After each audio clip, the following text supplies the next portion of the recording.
Once upon a time.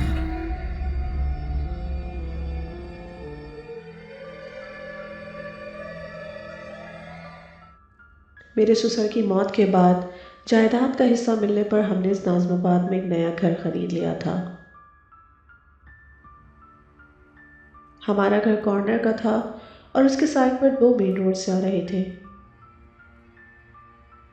گھر کے کونے پر باہر کی طرف ایک بیری کا درخت لگا ہوا تھا جس کی شاخیں آدھے سے زیادہ ہمارے گھر پر جھکی ہوئی تھی۔ ہوا چلتی تھی تو راہداری سوکھے پتوں سے بھر جاتی تھی۔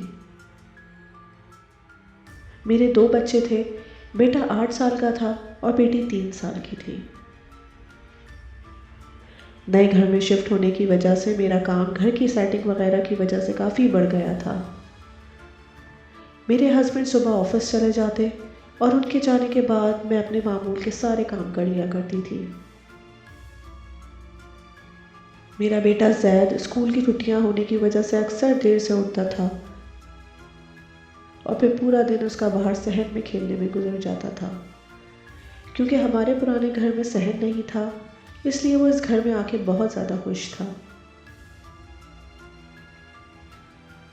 ایک دن میں اپنے کام سے فارغ ہو کے اپنی بیٹی کو سلا رہی تھی۔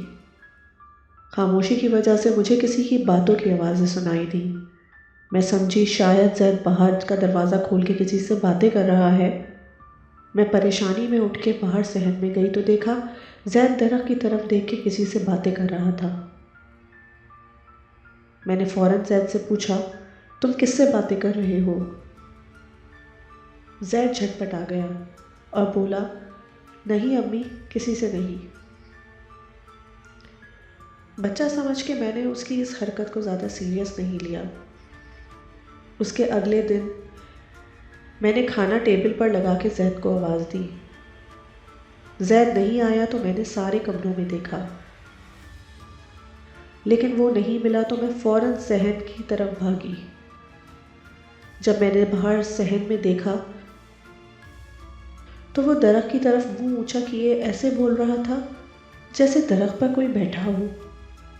مجھے دیکھتے ہی اس نے درخت کی طرف دیکھ کے کہا، اچھا دوست، میں چلتا ہوں، اور ہاتھ ہلا کے وہ میرے پاس آ گیا۔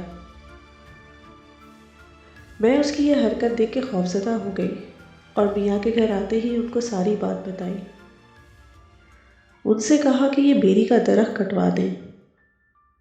گھر کا صحن پتوں سے بھر جاتا ہے اور مجھے صفائی کرنا بہت مشکل لگتا ہے۔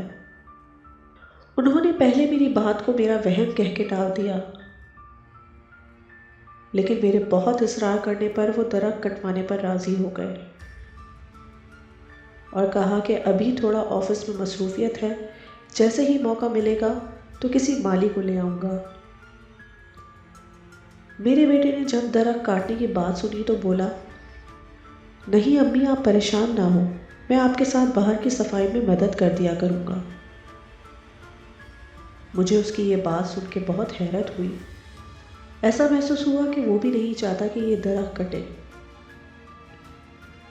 ایک دن میں سو رہی تھی تو مجھے خواب میں آیا کہ صحن میں کوئی بہت زور زور سے چیخیں مار رہا ہے، اور میں نے جب باہر جا کے دیکھا تو باہر درخت پر بہت سارے سر لٹکے ہوئے ہیں اور میرے صحن میں خون ہی خون ہے۔ جب میری آنکھ کھلی تو میں نے سکون کا سانس لیا اور شکر ادا کیا کہ یہ صرف میرا خواب ہی ہے۔ ایک دن میں کچن میں برتن دھو رہی تھی، تب گھر کی ڈور بیل بجی۔ میں نے دیکھا تو مالی آیا تھا۔ اس نے بتایا کہ آپ کے میاں نے مجھے درخت کاٹنے کے لیے بھیجا ہے۔ اس نے مجھ سے پوچھا، کون سا درخت کاٹنا ہے باجی؟ میں نے اسے کہا، بھائی کاٹنا نہیں ہے بلکہ اس کو جڑ سے نکالنا ہے۔ میں نے اسے جب درخت دکھایا تو اس نے بتایا کہ اس درخت کو جڑ سے ہٹانے کے لیے تو مجھے کسی مزدور کی ضرورت پڑے گی، کیونکہ اس درخت کے آدھے حصے کی جڑیں آپ کی صحت میں ہیں اور اس سے آپ کی دیوار بھی متاثر ہو سکتی ہے۔ خیر، وہ مالی جا کے ایک بڑھئی کو لے آیا اور میں اندر آ کے اپنا کام کرنے میں مصروف ہو گئی۔ مالی کے کام شروع کرتے ہی ایک زوردار آری کی آواز ہوئی اور پھر ایک چیخ کی آواز سنائی دی۔ میں فوراً بھاگ کے باہر گئی تو دیکھا بڑائی کا ایک ہاتھ کٹا ہوا دوسری طرف پڑا ہے اور آری خون سے لت پت تھی۔ میرا خواب میری آنکھوں کے سامنے روشن ہو چکا تھا۔ اس بڑائی کو فوراً ہاسپٹل لے کے گئے، لیکن وہ بیچارہ معذور ہو گیا، جس کا ہمیں بہت افسوس تھا۔ اس کے ہاسپٹل کا سارا خرچہ میرے میاں نے اٹھایا۔ کسی کو سمجھ نہیں آیا کہ یہ سب کیسے ہوا۔ جب ہم نے بڑائی سے پوچھا تو اس نے بتایا کہ جیسے ہی اس نے آری درخت پر چلانا چاہی، پتہ نہیں کیسے آری کا رخ اس کی طرف ہو گیا۔ جس ہاتھ میں آری تھی وہی کٹ گیا۔ کچھ دنوں ہم افسوس میں ہی رہے اور اس دوران اکثر زید اسی درخت کے نیچے پایا جاتا۔ میں چاہ کر بھی سوال جواب نہیں کر پاتی۔ ایک خوف تھا جو مجھے اندر ہی اندر کھائے جا رہا تھا۔ ایک دن میں نے پھر اپنے میاں سے درخت کاٹنے کی بات کی تو انہوں نے غصے سے مجھے جھڑک دیا۔ تب میں نے سوچا کہ مجھے خود ہی کچھ کرنا پڑے گا۔ ایک دن مجھے وہ مالی نظر آ گیا۔ میں نے اس سے کہا، بھائی اس درخت کی کم سے کم یہ شاخیں تو کاٹ دو جو ہمارے گھر میں آ رہی ہیں، بہت پتے جھڑتے ہیں۔ پہلے تو اس نے خوفزدہ ہو کے درخت کو دیکھا اور کہا، باجی کل صبح آ کے کاٹ دوں گا۔ پھر میرے بہت اصرار پر وہ راضی ہو گیا۔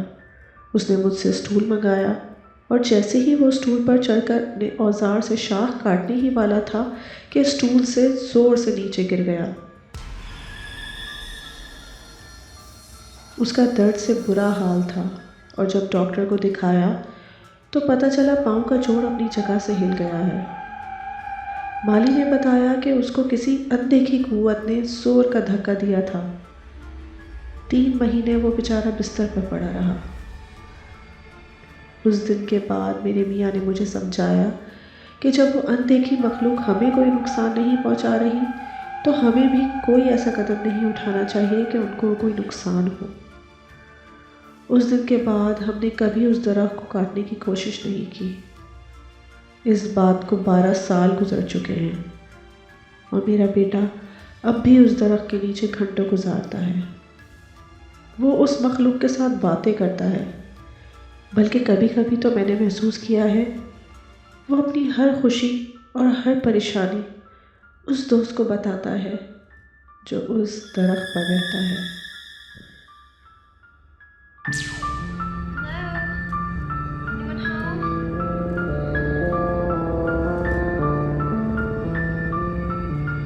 Once upon a time.